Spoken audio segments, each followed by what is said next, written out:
A paz, queridos, que bom estarmos aqui novamente no nosso programa semanal da Escola Bíblica Dominical para darmos sequência à nossa série de estudos bíblicos baseado no tema da evangelização. E hoje nós chegamos na lição de número 2. A lição de número 2 tem como título Deus, o primeiro evangelista. E a leitura bíblica em classe para esse tema se encontra no primeiro livro da Bíblia, no livro de Gênesis, capítulo 12, no verso 1 ao verso de número 8, tá? Então hoje nós vamos falar sobre Deus sendo o primeiro evangelista, ele efetuando esse trabalho. E a pergunta que eu quero iniciar a minha aula é: qual a função básica de um evangelista? Se nós vamos estudar que Deus foi o primeiro evangelista, eu tenho então que entender qual é a função básica do evangelista, tá? Qual é a função básica do evangelista? Eu qualifico a função básica dele é anunciar o evangelho. Evangelista anuncia evangelho. Ele não pode anunciar outra coisa, tá? Ele não pode anunciar autoajuda, psicologia, terapia familiar, não. Evangelista anuncia o evangelho, tá? Então a função básica do evangelista é anunciar o evangelho. Aí eu lanço uma outra pergunta. Se Deus é o primeiro evangelista, nós vamos ver que ele anuncia para o primeiro homem, que foi Abraão. A minha pergunta é: o evangelho é algo do Novo Testamento? O evangelho ele existia já no Antigo Testamento? Então, olha como que é algo evolutivo. Deus é o primeiro evangelista. Então qual é a função básica do evangelista? Anunciar o evangelho. O que Deus anunciou então? O evangelho. Mas existia evangelho no Antigo Testamento? Deus anuncia o evangelho então para Abraão? Se nós lermos Gálatas capítulo 3, no verso de número 8, nós vamos entender claramente, que Paulo deixa muito bem claro, baseado em Gálatas capítulo 3, verso 8, tá? Que Deus anuncia o evangelho a Abraão. Olha o que diz o texto: sim, ora, tendo a escritura previsto que Deus havia de justificar pela fé os gentios, anunciou primeiro o evangelho a Abraão, dizendo: todas as nações serão benditas em ti. Então a primeira vez que o evangelho é anunciado a um personagem se chama Abraão. Então nós precisamos deixar muito bem claro que o evangelho existia no Antigo Testamento. Para muitos vão ficar surpresos, muitos vão entender que o evangelho é coisa do Novo Testamento, mas não é, senão a Bíblia estaria mentindo. A primeira pessoa a ouvir o evangelho foi Abraão, ok? Então nós precisamos ter esses pontos muito bem fixados para que nós possamos entender a lição de hoje. É por isso que na introdução nosso autor ele diz ainda, é por isso que com muita precisão nosso autor ele afirma que a Bíblia, abre aspas, é um livro evangélico e com uma missão claramente evangélica, fecha aspas. O nosso autor da nossa revista desse trimestre ele diz categoricamente que a Bíblia é um livro evangélico.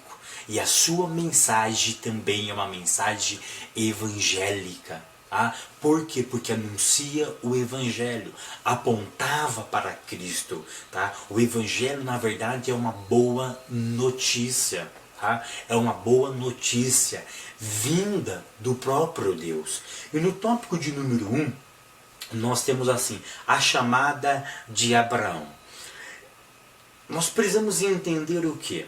Nós precisamos entender que Abraão ele é o primeiro homem a receber o evangelho. Antes de Abraão existia apenas anúncios de redenção. Existia apenas profecias de redenção. Mas a nenhum homem específico foi anunciado o evangelho. Então, o primeiro homem a ser anunciado o evangelho foi Abraão. Tá? Sempre antes de Abraão, o evangelho era apenas anúncios, era apenas profecias. Depois de Abraão, o evangelho se tornou real. Ou seja, o anúncio do evangelho a Abraão se tornou real. Aquilo que era profecia, por exemplo, a primeira profecia sobre o Messias é Gênesis capítulo 3, verso 15. Tá? Depois dessa profecia, tá, se tornou algo real. Dar-se início a uma realidade messiânica. Através de quem? Através de Abraão.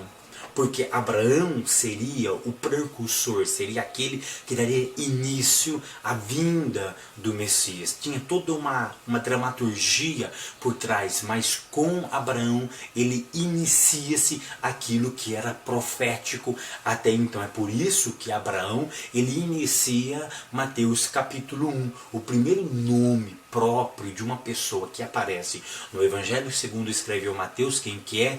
Abraão. É claro que se inicia com o Messias, tá? Mas personagens bíblicos, humanos, meramente humanos, é Abraão. A Bíblia inicia-se então com Abraão. O Evangelho de Mateus começa então com Abraão. Então Abraão foi o homem que deu início a uma realidade, tá? A uma realidade bíblica. Tá? Aquilo que era profecia com Abraão começa a tornar-se realidade. O ponto 1 diz assim, Abraão o caldeu. Tá? Aonde começa a história de Abraão? A nossa finalidade aqui não é falar sobre a vida de Abraão. Tá? Vamos deixar isso bem claro, professores. Mas Abraão aparece a primeira vez o seu nome, Abrão, na verdade, em Gênesis capítulo 11, verso 31. Tá? Ele ainda estava com o seu pai.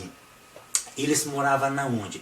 Ele se morava em Ur, tá? Ele se morava em Ur dos Caldeus. Ali era uma grande cidade, tinha aproximadamente seus 250 mil habitantes, era uma grande metrópole, tá? Ur era uma das maiores cidades daquela região que compunha, que ficava entre o rio Eufrates e o rio Tigre, conhecido como Mesopotâmia, tá?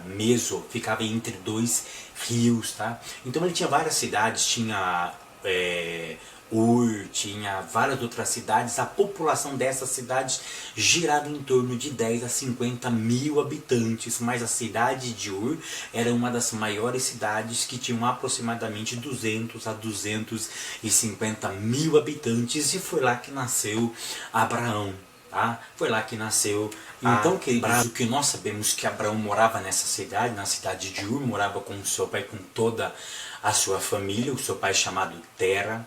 A Bíblia diz então, a partir de Gênesis capítulo 11, verso 31, que Tera sai da cidade de Ur. Tá? O desejo deles era ir para a terra de Canaã, mas presta atenção, nós não sabemos exatamente o motivo que leva Abraão, o seu pai, a sair dessa terra. Tá? Existem alguns livros que vai dar indícios, inclusive eu até escrevi uma obra sobre isso, né? Eu mandei para o irmão desde janeiro, ele ainda não publicou essa obra, mas com fé em Deus essa obra ainda ela vai ser publicada. Ele me prometeu que este mês ainda ela chega nas minhas mãos, aí eu vou compartilhar essa bênção, essa vitória com vocês. Mas tudo nos leva a crer, tá? A Bíblia não diz exatamente por que ele saiu, tá? Então nós não vamos entrar nesse mérito aqui, tá? Mas ele sai então de Ur, ele vai para sentido Canaã, mas a Bíblia diz que ele faz uma parada em Harã.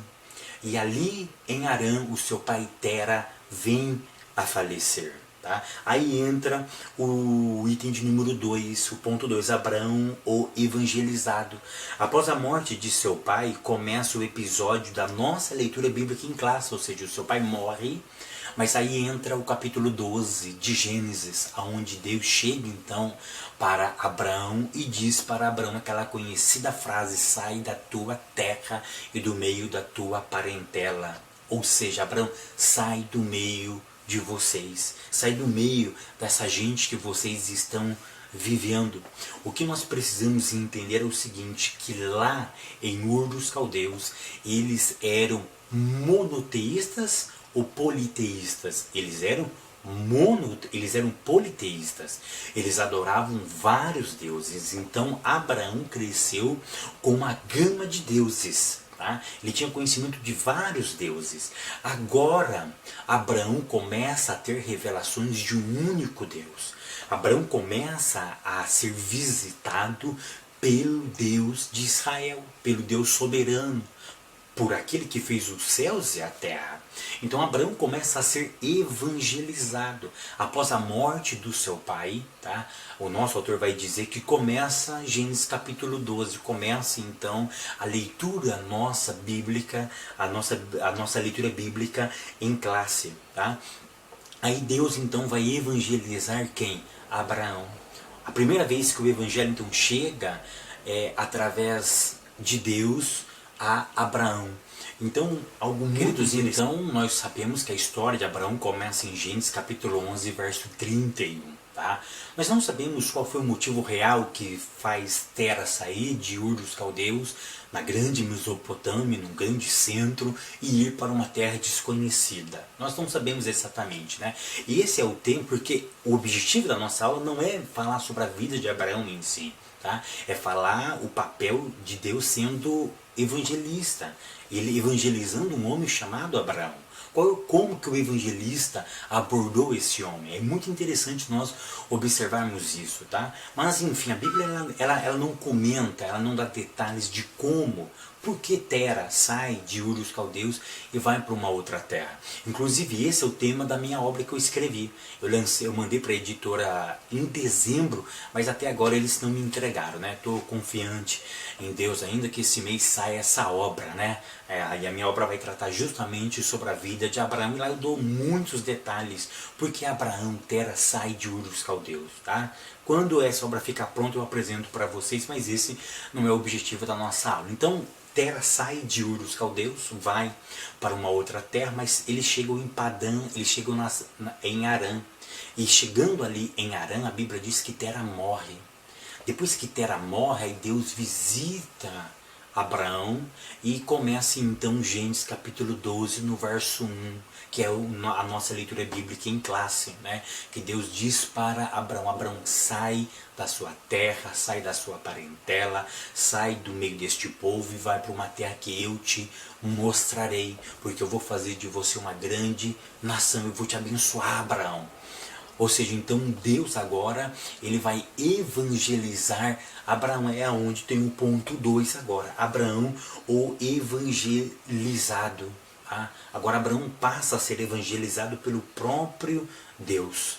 E é tão interessante se nós lermos Gênesis capítulo 12, verso 1, a primeira palavra que aparece é o verbo sair, tá? Que nós conhecemos em hebraico como lerá, né? Sai do meio da sua terra. O verbo ler é sair, é ir. O que eu quero trazer para vocês é que o evangelho sempre começa com a ideia do desprendimento. Olha o que o texto diz para Abraão: sai, ou seja, desprende do seu mundo, desprende da sua família, desprende de você mesmo, desprende daquilo que lhe prende. Olha que interessante, desprende daquilo que lhe prende. Seja um homem livre a partir deste momento, porque o evangelho vai te libertar. Não que teoricamente a família estava prendendo ele, não que a terra estava prendendo ele, mas tudo isso era algo simbólico. Por que a terra? Porque era a terra de deuses, era a terra que tinha vários ídolos. A família podia dizer para Abraão: Abraão, abandona esse Deus, você ficou louco, você agora vai ser monoteísta, nós somos politeístas, olha a gama de Deus, você ficou doido, você ficou maluco de adorar um único Deus. Então a ideia do evangelho qual é? De desprendimento. A ideia do evangelho é sempre nós nos desprender do mundo que nos cerca. É por isso que Jesus disse: se você quiser seguir após mim, negue-se a si mesmo. Toma a sua cruz e siga-me. Porque a ideia do evangelho é uma ideia de desprendimento. Então observa que coisa muito interessante, Abraão foi evangelizado, por quem? Pelo próprio Deus. A ideia inicial do evangelho que Deus apresenta é a ideia do desprendimento, da renúncia, tá? Da renúncia. Mas aí eu lanço uma pergunta para vocês. Qual foi o material didático, a cartilha, a ferramenta que Deus usou para evangelizar Abraão? Vocês acham que Deus sentou num dia, conversou com Abraão e estava tudo bonitinho? Não. Tudo nos leva a crer que foi um processo. Lembra da primeira lição que nós tivemos logo na introdução, que diz que evangelizar requer discipulado? Batismo, ou seja, você tem que acompanhar a pessoa, você tem que dar uma assistência à pessoa. É claro que Deus não sentou com Abraão, leu uma cartilha e falou: Abraão, agora você se vira. Não, Deus estava educando Abraão, Deus estava evangelizando Abraão. E aí eu convido para vocês ler Gênesis capítulo 26, o verso de número 5. Eu já expliquei esse texto várias e várias vezes aqui, mas eu vou repetir o que eu sempre digo aqui, tá? Deus, ele não inventa moda. Deus, ele sempre usa a própria Bíblia, porque a Bíblia deve ser o manual do evangelista. E Deus também usava a palavra dele mesmo para evangelizar Abraão. Fábio, mas você ficou louco. Abraão existiu antes da lei ser dada. Dá uma lida então em Gênesis capítulo 26, verso 5. Olha o que diz aí. E a última palavra desse texto é a palavra lei. E aí está no plural, leis. A palavra lei no original é Torá. E a palavra aí está torotai. Ou seja, Deus estava dizendo para Isaac, o filho de Abraão: Isaac, eu eduquei o seu pai. Eu evangelizei o seu pai através da minha Torá. Ou seja, a Torá, ela sempre existiu, ela estava aqui, Isaac, na minha mente. Eu simplesmente vou dar a Abraão, eu vou dar a Moisés daqui a uns anos. Mas olha o que o texto está querendo dizer. O texto está dizendo o seguinte, que Deus evangelizou, que Deus educou Abraão através da Torá. Qual é o princípio que nós aprendemos? Olha o que diz Gálatas capítulo 1. Se um outro anjo, se um anjo descer e anunciar um outro evangelho, além do que nós já temos anunciado, que esse evangelho seja amaldiçoado. A minha pergunta é: será que Deus iria anunciar um evangelho para Abraão diferente do que anunciou para nós? É claro que não. É por isso que o mesmo evangelho que foi anunciado a Abraão, a Torá, que foi anunciado a Abraão, foi dado a Moisés, foi entregue a nós. E foi aquilo que Cristo pregou ao longo da sua vida, aquilo que Paulo viveu e também pregou. Ou seja, o que eu quero mostrar para vocês e que vocês mostrem para a classe de vocês, o evangelho, a Bíblia, ela não pode ser mudada conforme o tempo vai passando. O mesmo evangelho pregado a Abraão foi entregue a Moisés, foi entregue a Jesus, foi pregado por Jesus e depois pelos seus apóstolos, e nós devemos continuar pregando o evangelho que foi pregado aos nossos pais. O problema é que o evangelho hoje ele está sendo modificado. Tá? Então nós precisamos entender o seguinte, que o evangelho ele não muda, o evangelho ele é o mesmo. Tá? Então isso vocês, se puder, levem. Queridos, agora vamos entrar no tópico de número 2, a palavra de Deus é evangélica. Nesse ponto, a nossa revista vai tratar do quê? Que desde o livro de Gênesis até o livro de Malaquias, que são o começo e o final do Antigo Testamento, sempre apontava para quem? Para o Messias. Então esse é o objetivo desse segundo tópico, mostrar que o Antigo Testamento apontava para o Messias. Esse é o nosso objetivo, tá? E também o próprio Cristo, ele faz essa demonstração prática quando ele estava caminhando com aqueles discípulos para a cidade de Emaús, onde ele dá um belíssimo retrato de que no Antigo Testamento apontava sobre o Messias. Tá? Então o Antigo Testamento está repleto de anúncios, de profecias, de referências acerca do Messias. No ponto 1 diz assim: a lei de Moisés ela é evangélica. É tão interessante que o nosso autor ele começa citando que livro? O livro do Gênesis. Aí eu faço uma pergunta para vocês. A lei de Moisés, a lei na verdade ela contém 5 livros. Gênesis, Êxodo, Levítico, Número e Deuteronômio. Mas é interessante que no livro de Gênesis não contém quase lei. Não contém quase lei. Você pode ler que não contém quase leis. Tá? Não contém. É muito interessante isso daqui. Tá? Não contém. Mas ela entra como o livro da lei de Moisés. Tá? Existe um princípio muito interessante por qual motivo ele estar lá, sendo que ele não contém leis explicitamente. Isso é muito interessante, mas o que eu quero mostrar para vocês é o seguinte, que no livro de Gênesis, no capítulo 3, no verso 15, é a primeira menção de uma profecia referente ao Messias, que da semente da mulher nasceria um que esmagaria a cabeça da serpente. Então o livro de Gênesis ele já começa mostrando o quê? Ele já começa mostrando uma profecia acerca do Messias. É tão interessante que, preste atenção no que eu vou dizer agora.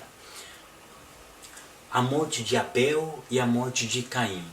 No meu ponto de vista, essa história bíblica, ela é uma história que apontava a vinda do Messias. É como? Ela apontava, olha a analogia. Abel, ele representava os adoradores. Caim representava a malignidade. A malignidade mata a benevolência. A malignidade mata os adoradores. Mas aí, quando nasce Sete, que ele veio substituir quem? Abel, os adoradores. O que a mulher, o que Eva diz? Sete em hebraico significa aquele que renova, aquele que traz a esperança novamente. Ou seja, na profecia bíblica, na história bíblica, a moral é o seguinte: o diabo nunca vai prevalecer. Ainda que ele tenta matar adoradores, ainda que ele tenta matar o ser humano, que adora a Deus em espírito e em verdade, Deus sempre trará esperança para o povo dele. Então, Sete significa aquele que renova. Eva sentiu-se renovada com a vinda de Sete. A mensagem, o teor é o seguinte: não adianta o diabo tentar matar aqueles que adoram a ele, porque a herança de Caim nunca vai prevalecer. Deus sempre levantará homens para renovar a esperança. Então é muito interessante notarmos que no livro de Gênesis começa com uma profecia. A próxima história já é a história do renovo. Depois já conta a história de Abraão. E com Abraão deixa muito bem claro que é possível sim confiar no ser humano. É possível sim ter homens que levem à frente o chamado de Deus. Isso é muito interessante. No ponto de número 2 diz assim: a história de Israel é evangelística. Ainda no ponto 1, então nós temos a visão do Messias no livro de Gênesis.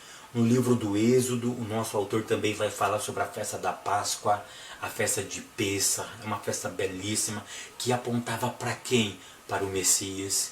Depois o nosso autor vai referir-se ao livro de Deuteronômio, ao livro de Devarim, capítulo 18 e o verso de número 15, onde Moisés deixou muito bem claro que levantaria um outro profeta no meio deles mesmos, ou seja, no meio da nação de Israel, que eles falariam palavras e que nós deveríamos observar as palavras deste profeta. Moisés estava deixando muito bem claro que ele não era o Messias prometido. Viria um outro ainda, dentro do povo de Israel. E que era para nós atentarmos às suas palavras. Ou seja, nos 5 primeiros livros da Bíblia apontava para o Messias. É muito glorioso nós observarmos, fazer uma leitura do Antigo Testamento com um olhar para o Cristo. No ponto de número 2 diz assim: a história de Israel é evangélica. Só para que vocês possam ter uma ideia, o Evangelho de Mateus, que é o primeiro livro do Novo Testamento, ele é uma releitura do povo de Israel no deserto. Eu vou repetir. O Evangelho segundo escreveu Mateus? Ele é uma releitura do povo de Israel no deserto e de toda a trajetória do povo de Israel.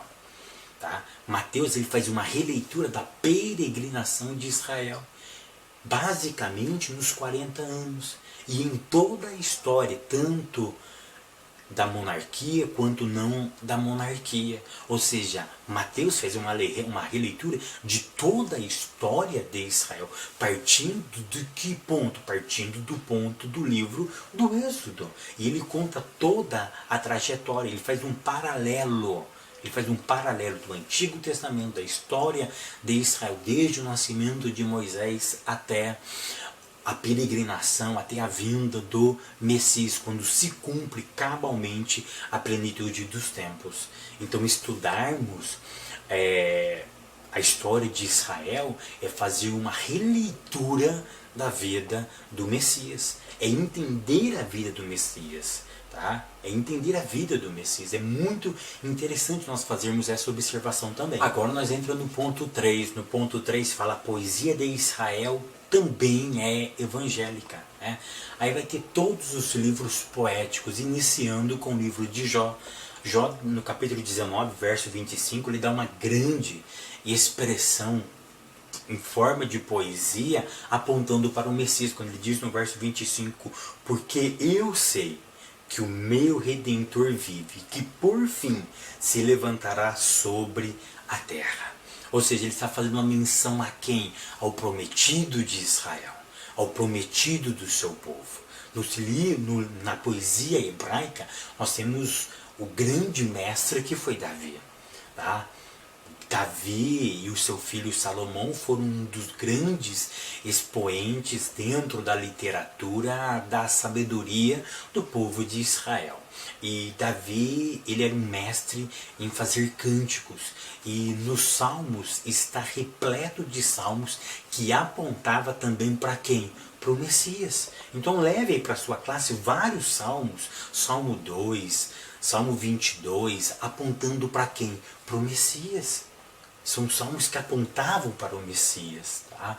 Então, na poesia hebraica contém vestígios profundos da vida do Messias, do seu nascimento, da sua morte, da sua ressurreição, da sua glorificação, do seu reinado. Do seu reinado. O Messias está visto na literatura da sabedoria e em forma de cânticos como um grande rei que viria para reinar de forma absoluta no meio do seu povo. No ponto de número 4, nós temos os profetas são evangélicos, ou seja, nos livros proféticos, tá? Que nós chamamos em hebraico de Nevim, apontava também para os profetas. Tá? Apontava também para o Messias. E aí eu escrevi assim: todos eles, todos os profetas, mencionaram quem? O Messias. E aquele que mais falou do Messias, quem foi? Isaías. Isaías, ele foi o campeão em mencioná-lo, em fazer menção da vinda do Messias. Nós temos também Jeremias, que também anunciou a vinda do Messias, que anunciou a vinda da nova aliança. Depois nós temos também Miqueias, no capítulo 2, no capítulo 5, no verso 2, que ele fala a cidade onde nasceria o menino, né? No versículo 2 ele diz: mas tu, Belém, Efrata, embora seja pequena entre os clãs de Judá, de ti virá para mim aquele que será o governante sobre Israel. Suas origens estão no passado, distante em tempos antigos. Ou seja, Miqueias, ele teve o privilégio de ter o vislumbre, de vislumbrar a cidade, ainda que embora seja pequena, fosse pequena, mas ele profetizou a cidade onde nasceria o Messias. Então, em todos os profetas existem vestígios da vinda do Messias. Então nós não podemos menosprezar o Antigo Testamento, que ele apontava para o Messias. Queridos, o tópico de número 3 vai trabalhar a ideia de executando o trabalho de Deus. No ponto 1 vai falar Israel e a evangelização. Nesse ponto, o nosso autor vai tocar num ponto bem interessante, aonde nós devemos tomar muito cuidado. Então eu começo dizendo nesse ponto 1 o seguinte: não devemos ignorar o papel de Israel. O nosso autor ele vai citar Romanos capítulo 9, no verso 1 ao verso de número 5.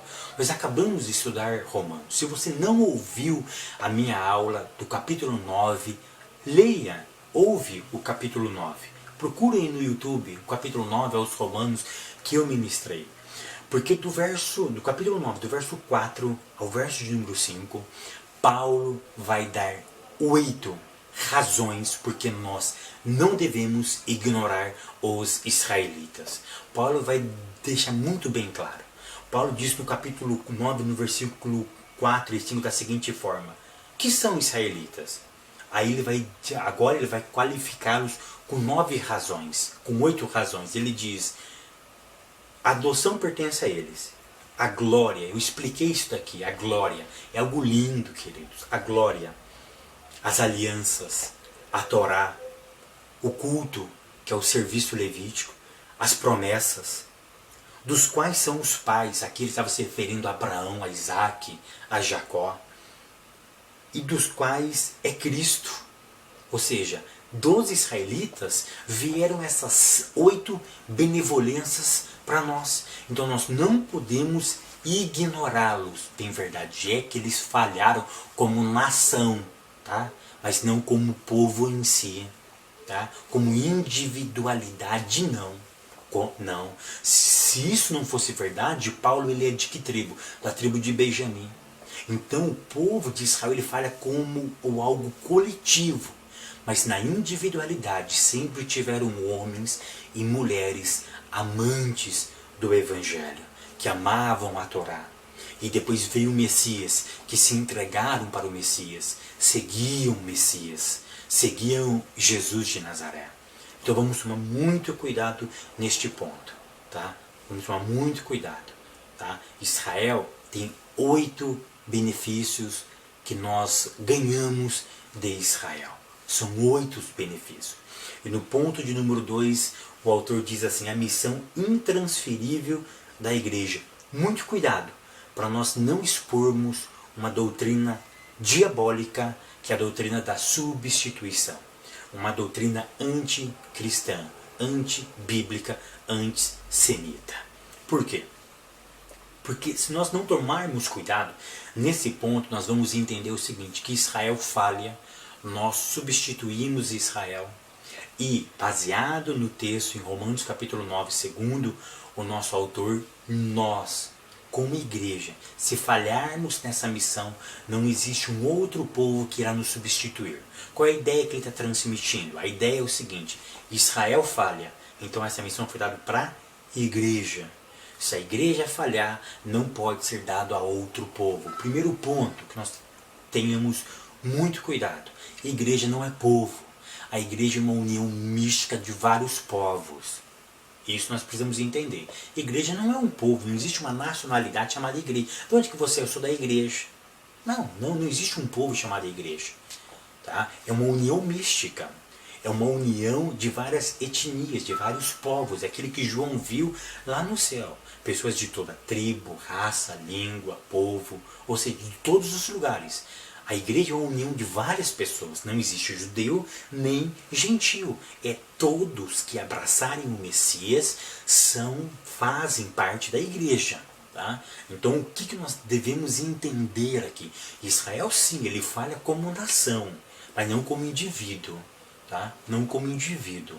Porque os indivíduos que tiveram lá, nós somos beneficiados por causa deles até hoje. Tá? Até hoje. E o autor, ele fala o seguinte: se Israel falhou, que nesse ponto eu concordo, como nação eles falham, não como indivíduos. Lembra do caso de Elias? Estava lá triste, cabisbaixo, só sobrou eu, vou morrer. Larga a mão de ser besta, rapaz. Dá uma olhada aí. Aí na hora que ele olha, o que Deus mostra para ele? Mais 7.000 que não se dobraram. Você não é o único não. Ou seja, como nação falhou. Como nação de Israel, a nação falhou. Mas como indivíduo, não. Porque tinham homens lá. Então a verdade é que Paulo é um exemplo clássico disso. Tá? Então qual é a ideia aqui? Nós não podemos perder essa missão de evangelizar. Se a igreja como uma totalidade falhar, eu tenho a mais absoluta certeza que Deus sempre levantará os seus renovo. Homens individuais, sem grandes expressões, levantarão no meio da igreja para propagar o evangelho. Ainda como na coletividade nós estamos falhando, mas não na individualidade. Isso eu posso ter certeza, querido, que essa é a tônica desse ponto 2 aqui.